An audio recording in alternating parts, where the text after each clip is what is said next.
Շնորհակալություն մեծարգո փոխոսնակ, հարգելի գործընկերներ, պարոն Ռուբինյանը քիչ առաջ Ամբիոնից Քոչարյանի փոքրիկին ասում էր պորջի լակոտ, ասում էր նման ձևակերպում կա, ապա սատկած առուց քշելու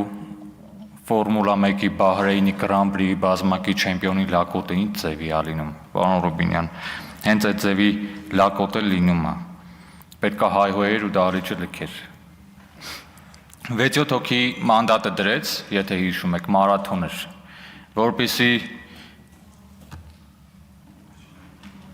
պորջի լակոտը, ինչպես ասում էր պարոն Ռուբինյանը, բանտախցից հայտնվի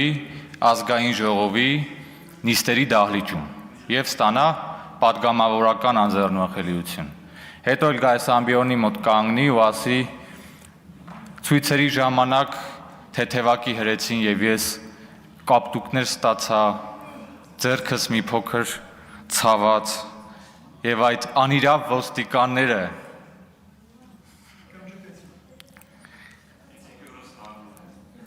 Ես հիշում եմ Լևոն Քոչարյանի հոր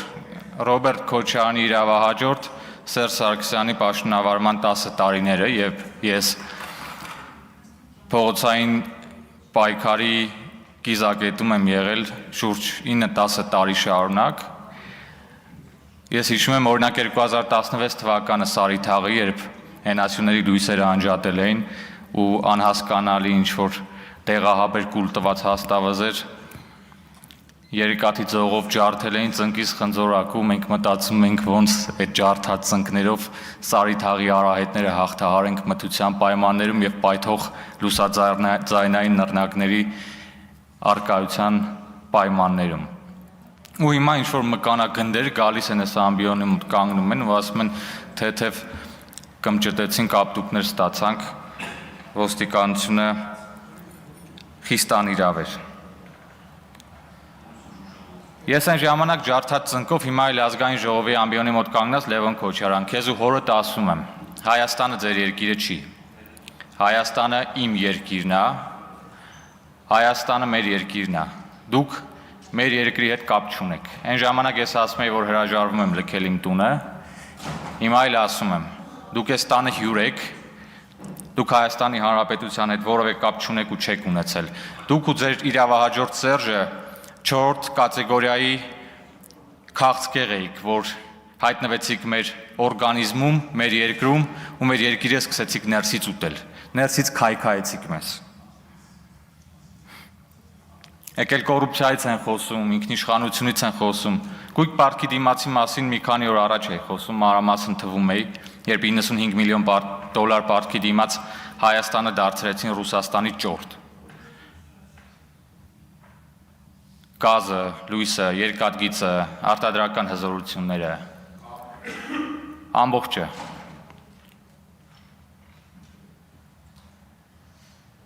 Այս մարդկանց պետք է բացատրել, որ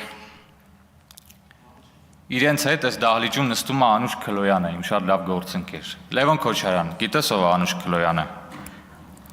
Մարտի 1-ին Երևանի կենտրոնում սպանված Գոր Քլոյանի հարազատ քույրն է։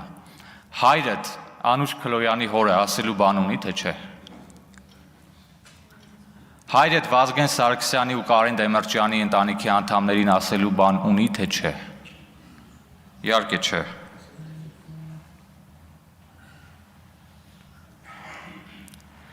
Քաղաքացիները անընդհատ դժգոհում են, ասում են այդ դահլիճում ինչ է կատարվում, երբ պետք է ավարտվի այդ ամեն ինչը։ 2021 թվականին հարգելի քաղաքացիներ 270,369 մարդ չկեղծված ընտրություններում գնացելու ձայն է տվել ֆիտոսանիտարական մաքրման ենթակա այս խմբակին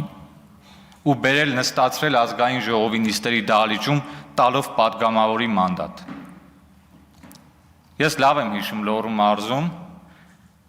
Ալավերդի խոշորացված համայնքում նախընտրական շտաբն է ղեկավարում, շատ լավ հիշում եմ ովքեր էին սրանց նախընտրական շտաբերի ղեկավարները, ինչքան նախկին կյանքի մեռել կար, նախկին գյուղապետեր, չգիտեմ, մարզպետներ, ես իմ ովքեր, որ սրան ժամանակ մարդկանց խմելու ջրի խողովակները հանել տարեք գես են սարքել իրանց համար, երեխեքի մանկապարտեզները սեփականացրել տուն են սարքել իրենց համար, դարել են սրանց շտաբի պետերը։